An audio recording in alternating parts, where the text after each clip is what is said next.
Well, good morning. I believe it's Zoom. Hang on a minute.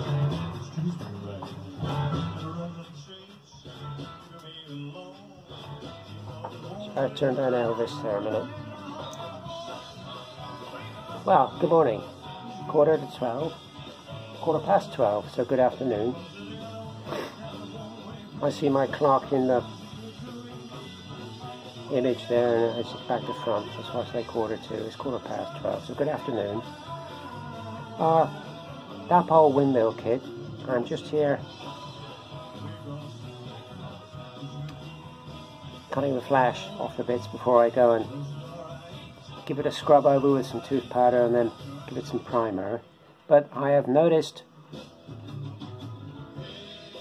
a major problem with this kit. I wouldn't like to say whether this applies to every Dapol windmill if you buy one, or whether it's just this kit. I've just been unfortunate with this kit. I don't know whether if I bought another one it would be the same. I'd be interested to know anybody out there who's got a Dapol windmill kit and come up with this problem. And the problem is, put the instructions over there. The problem is, move some of these pieces here a minute. The problem with it is, you have, for the bottom section, where's the, at the bottom section, as you can see, you have that, then you have 2 sections of wall that go around it like that, and then in each end there will be a door, obviously so you could get into the mill.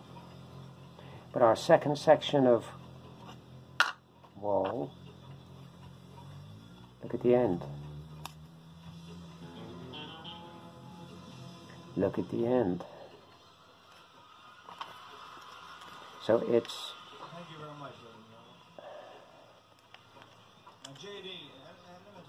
short and malformed.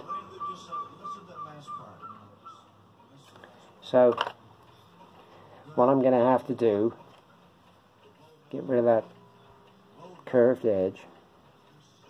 I'm going to have to cut that off flush, get a piece of plastic card, inscribe it with some brickwork, then add it to this to get it to the right length so we can finish the job. I would say, obviously a problem following the manufacturing process. I'd be interested to know if every Dapol windmill kit has this malformity. I would hope not. But I would say that for somebody without the wherewithal or the modelling skills or the plastic card or whatever, it would stop them completing the model successfully, properly. You know, if somebody just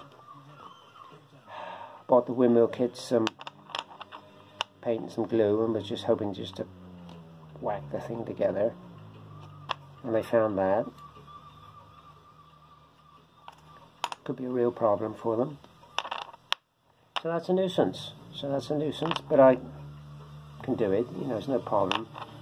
It's just a little bit more work. That's all. It's like the horses, like the Airfix British ours.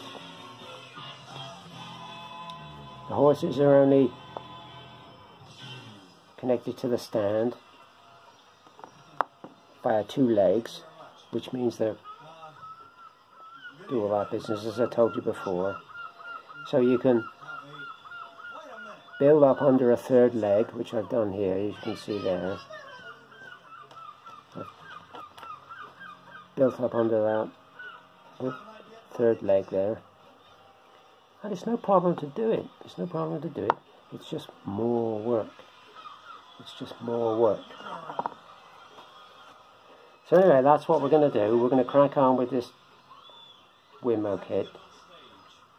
Get all the flash off it, give it a scrub, and then we'll go out in the yard and give it some car primer. I've got a tin of spray car primer here, so we'll whack a bit of that out. I think the little